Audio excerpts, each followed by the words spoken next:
श्री स्वामी समर्थ। जी स्त्री या वेळेत आंघोळ करते तिच्या घरी लक्ष्मी सदैव वास करते। भगवान विष्णू म्हणतात की गरुड पुराणामध्ये मानवी जीवनाबद्दल कोणती कार्य कधी करावीत याबद्दल सर्व काही सांगितलेले आहे। विशिष्ट कार्य विशिष्ट वेळी केल्याने माणसाला कधीही संकटांचा सामना करावा लागत नाही व त्याच्या जीवनामध्ये सुख समृद्धी येते। तसेच माणसाच्या झोपण्याच्या वेळ, उठण्याच्या वेळ तसेच आंघोळ करण्यासाठी देखील वेळ निश्चित करण्यात आलेली आहे। असेच एकदा भगवान विष्णू आणि माता लक्ष्मी क्षीरसागरातील शेषनागाच्या शय्येवर विसावले होते। त्यानंतर गरुड पक्षी त्या ठिकाणी येतो आणि भगवान विष्णू आणि माता लक्ष्मीला विचारू लागतो, हे परमेश्वरा, या पृथ्वीला भेट देऊन आलो आहे। मी पाहिलं आहे की पृथ्वीवर अनेक लोक रोज आंघोळ करतात परंतु तरीही ते दुःखी राहतात। त्यांच्या दुःखी होण्याचे कारण काय आहे? हे परमेश्वरा, कृपया मला सांगा की स्नान करण्याचा सर्वोत्तम मार्ग कोणता आहे? आंघोळ कधी आणि कशी करावी? स्नान करताना कोणते मंत्र जपावेत? हे सर्व प्रश्न जाणून घेण्याची माझ्या मनात इच्छा निर्माण होत आहे। गरुड महालक्ष्मीला म्हणतात, हे माते, मी आज असेही पाहिले आहे की अनेक स्त्रिया रोज स्नान करून तुमची पूजा करतात, पण तरीही तुम्ही त्यांच्या घरात का राहत नाही? हे याचे कारण काय आहे? हे प्रश्न गरुडजी विचारतात। तेव्हा भगवान विष्णू म्हणतात, पक्ष्यांचा राजा गरुड, तू योग्य प्रश्न विचारला आहे। आंघोळ करणे फार महत्वाचे आहे। या गोष्टी आपल्याला अगदी सामान्य, साध्या, सोप्या वाटतात, परंतु आपल्या पूर्वापार चालत आलेल्या प्रत्येक बाबीमध्ये काहीतरी अर्थ दडलेला आहे। आपण कोणत्या गोष्टीकडे लक्ष देत नाही, त्यामागील शास्त्रे देखील समजून घेत नाही।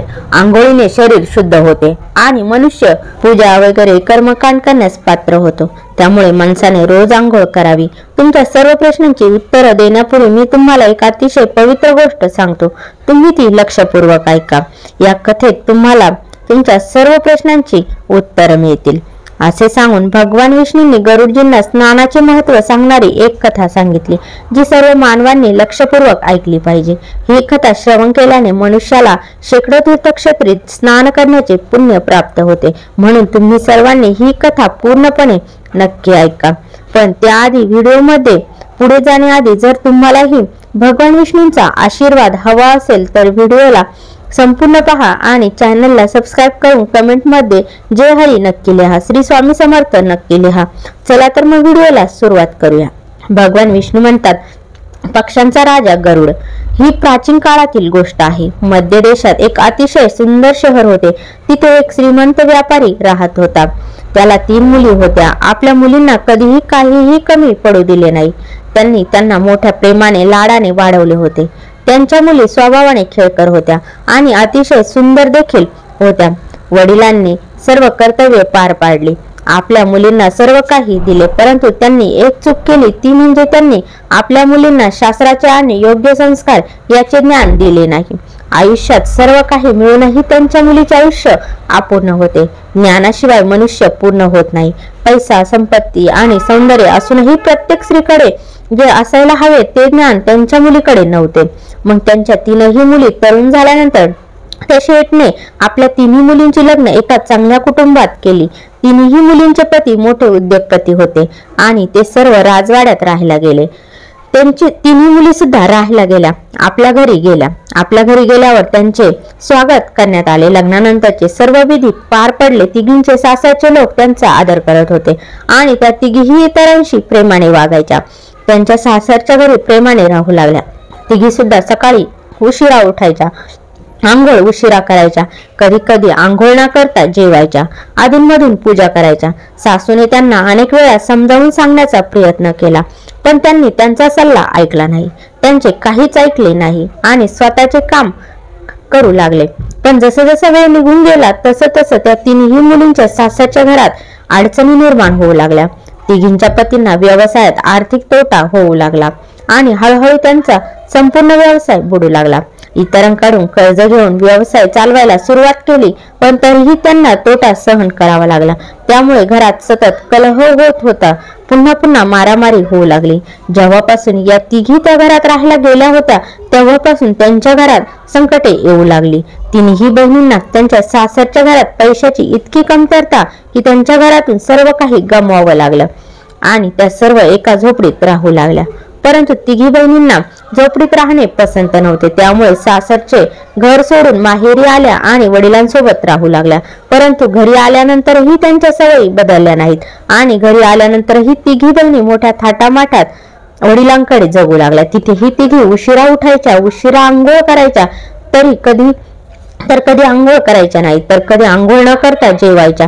त्यामुळे त्यांच्या वडिलांनाही व्यवसायामध्ये तोटा होऊ लागला. त्यांची आर्थिक व्यवस्थाही ढासळू लागली. मग एके दिवशी भगवान विष्णू साधूंच्या रूपात त्यांच्या दारात आले. त्या साधूचे प्रेमाने स्वागत केले, पाय धुवून नमस्कार केला.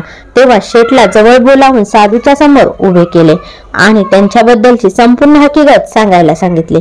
साधूने शेठच्या तिन्ही मुलींकडे पाहिल्याबरोबरच त्यांना संपूर्ण सत्य समजले. त्या तिन्ही बहिणी भोवती नकारात्मक ऊर्जेचे वर्तुळ होते, जे त्यांच्यासोबत फिरत होते. त्या कुठेही गेल्या तरी ती नकारात्मक ऊर्जा साथ सोडत नव्हती. साधू त्या शेठला म्हणाला, तुझ्या तिन्ही मुलींच्या सवयींमुळे त्यांच्या भोवती नकारात्मक ऊर्जेचे वर्तुळ आहे. या कारणास्तव त्या जिथे जात आहेत तिथे फक्त दुःख आणि संकट येत आहेत. तुमच्या तिन्ही मुली खूप आळशी आहेत. त्या उशिरा उठतात, उशिरा आंघोळ करतात, आंघोळ न करता जेवण करतात आणि त्यामुळे त्यांच्या आयुष्यात हे संकट येत आहेत. मग त्या साधूने त्या व्यापाऱ्याला आणि व्यापाऱ्याच्या मुलींना खूप महत्वाचे ज्ञान दिले आणि त्यांना दररोज त्याचे पालन करण्यास सांगितले. भगवान विष्णू म्हणाले, स्नानाचे 4 प्रकार आहेत: ब्रह्मस्नान, देवस्नान, मानव स्नान आणि दानव स्नान. यांचेही वर्गीकरण वेळेनुसार केले जाते. शास्त्रात ब्रह्ममुहूर्तावर स्नान करणे श्रेष्ठ मानले गेले आहे. ब्रह्ममुहूर्त म्हणजे रात्रीचा शेवटचा तास आणि सूर्योदयाच्या ठीक 1.5 किंवा 2 तास आधी असतो. पहाटे 3:30 ते 5 ही वेळ शास्त्रामध्ये दिवसाची सर्वोत्तम वेळ सांगितली आहे, कारण यावेळी वातावरणात अद्भुत आणि चमत्कारी ऊर्जा असते. हा काळ देवांचा काळ आहे, म्हणून यावेळी देवांचे स्मरण करावे. ब्रह्ममुहूर्तावर केलेल्या स्नानाला श्रेष्ठ स्नान मानले गेले आहे. यावेळी स्नान करून सूर्यदेवाला अर्घ्य अर्पण केल्याने जीवनात सुख, समृद्धी आणि शांती प्राप्त होते. मानवी शरीर आणि मन दिवसभर ताजेतवाने आणि सकारात्मक ऊर्जेने भरलेले राहते. ब्रह्ममुहूर्तावर स्नान केल्याने मनुष्य व्याधी आणि आजारांपासून दूर राहते. त्यांचे शरीर निरोगी आणि तंदुरुस्त राहते. दुसरे आहे देवस्नान. पहाटे 5 ते 6 या वेळेत केलेल्या स्नानाला देवस्नान म्हणतात. सर्व पवित्र नद्यांचे स्मरण करून घेतलेले हे स्नान देखील सर्वोत्तम मानले जाते. अशा वेळी आंघोळ केल्याने मानवी शरीरात सकारात्मक ऊर्जा निर्माण होते आणि शरीरातील सर्व प्रकारची नकारात्मकता आणि वाईट गोष्टी दूर होतात. देवस्नानामुळे वाईट गोष्टी दूर होतात. देवस्नानाच्या वेळी स्नान केल्याने शरीराबरोबरच मनही शुद्ध होते आणि पवित्र होते. यावेळी स्नान केल्याने धनाची वृद्धी होते. माणसाला सर्व सुख सोयी प्राप्त होतात. आकाशात तारे दिसतात. पहाटे केलेल्या स्नानाला देवस्नान म्हणतात. हे देखील सर्वोत्तम स्नान आहे. यावेळी स्नान केल्याने मानसिक शांती मिळते. तिसरे स्नान म्हणजे मानवी स्नान. हे सकाळी 6 ते 8 या वेळेत केले जाते. या वेळेत केलेल्या स्नानाला मानवी स्नान म्हणतात. सूर्योदयाच्या वेळी किंवा सूर्योदयानंतर केले जाते. या वेळेस स्नान करणे देखील चांगले मानले जाते. त्यामुळे शरीरात ताजेपणा आणि सकारात्मक ऊर्जा निर्माण होते, जी आपल्याला कोणतेही काम करण्यात प्रोत्साहित करते. परंतु सूर्य दिसल्यानंतर 2 तासांनी कधीही स्नान करू नये. ते म्हणजे चौथे स्नान, म्हणजे सकाळी 8 नंतर स्नान करणे म्हणजे दानव स्नान. ते सकाळी 8 ते 12 या वेळेत करतात. हे स्नान अयोग्य आहे. या वेळेत वातावरणात असलेली दैवी शक्ती खूप कमी असते, त्यामुळे माणसामध्ये उत्साह राहत नसतो आणि ऊर्जेची कमतरता असते. त्यामुळे दिवसभर आळशीपणा जाणवतो.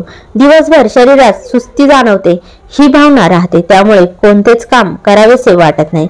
सकाळी 8 नंतर स्नान केल्याने व्यक्तीच्या जीवनात अशुभता येते. त्यांच्या शरीरात नकारात्मक ऊर्जा राहू लागते. असा माणूस जिथे जातो तिथे दुर्दैव त्याच्या पाठी सोडत नाही. दुर्दैव त्याचे पाठोपाठ येते.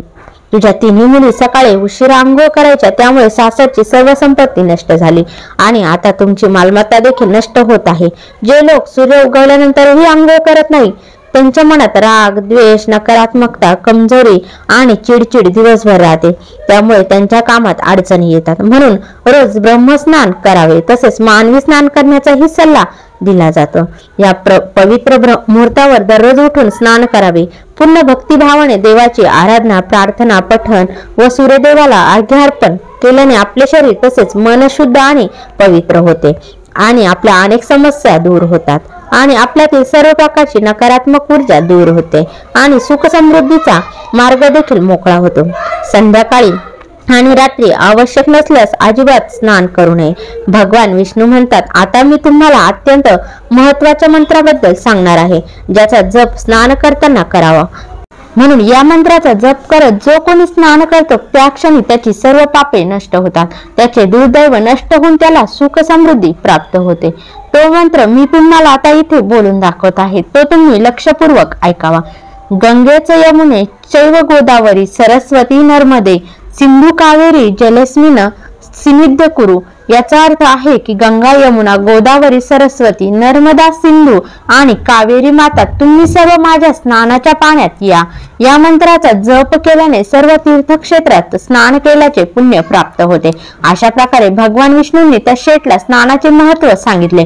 तेव्हा शेठच्या तिन्ही मुलींनाही आपली चूक समजली। त्या तिघीही आपल्या आपल्या सासरच्या घरी राहायला गेल्या आणि भगवान विष्णूंनी सांगितलेले स्नानाचे सर्व नियम पाळू लागल्या। सकाळी सकाळी ते नियम पाळू लागल्या। तिघी सकाळी ब्रह्ममुहूर्तावर उठून स्नान करून सूर्यदेवाला अर्घ्य देऊ लागल्या। रोज सकाळी आंघोळ केल्याने त्यांचे शरीर शुद्ध झाले आणि नकारात्मक ऊर्जा देखील हळूहळू नष्ट झाली। त्यांच्या पतीचा व्यवसाय चांगला चालू लागला आणि त्यांनी गमावलेले सर्व वैभव त्यांना परत मिळाले आणि तिघीही बहिणी आनंदाने राहू लागल्या। आपल्या आयुष्यात आंघोळीला खूप सारे महत्त्व आहे। आंघोळीनंतर केली जाणारी पूजा ही सुद्धा सकाळीच झाली पाहिजे, तरच त्याची शक्ती मिळेल। म्हणून मनुष्याने रात्री कितीही उशिरा झोपले किंवा कितीही काम असले तरीही लवकर उठून स्नान करावे। स्नान आणि देवपूजा ही वेळेतच झाली पाहिजे, तरच तिचा आपल्या जीवनात उपयोग होतो, नाहीतर आजारांना आमंत्रण। कारण मनुष्य जे काही कर्म करतो त्या प्रत्येक कर्माला महत्त्व असते, म्हणून स्नान, देवपूजा या कर्मांना पण तितकेच महत्त्व आहे। त्यामुळे रोज सकाळी लवकर आंघोळ करावी। सकाळी 8 नंतर स्नान करणे अशुभ आहे। अशा प्रकारे भगवान विष्णूंनी गरुडजींना स्नानाचे महत्त्व सांगितले। जर तुम्हाला हा व्हिडिओ आवडला असेल तर व्हिडिओला एक लाईक करा आणि चॅनलला सबस्क्राईब करून कमेंटमध्ये श्री स्वामी समर्थ अवश्य लिहा। श्री स्वामी समर्थ। जय जय स्वामी समर्थ।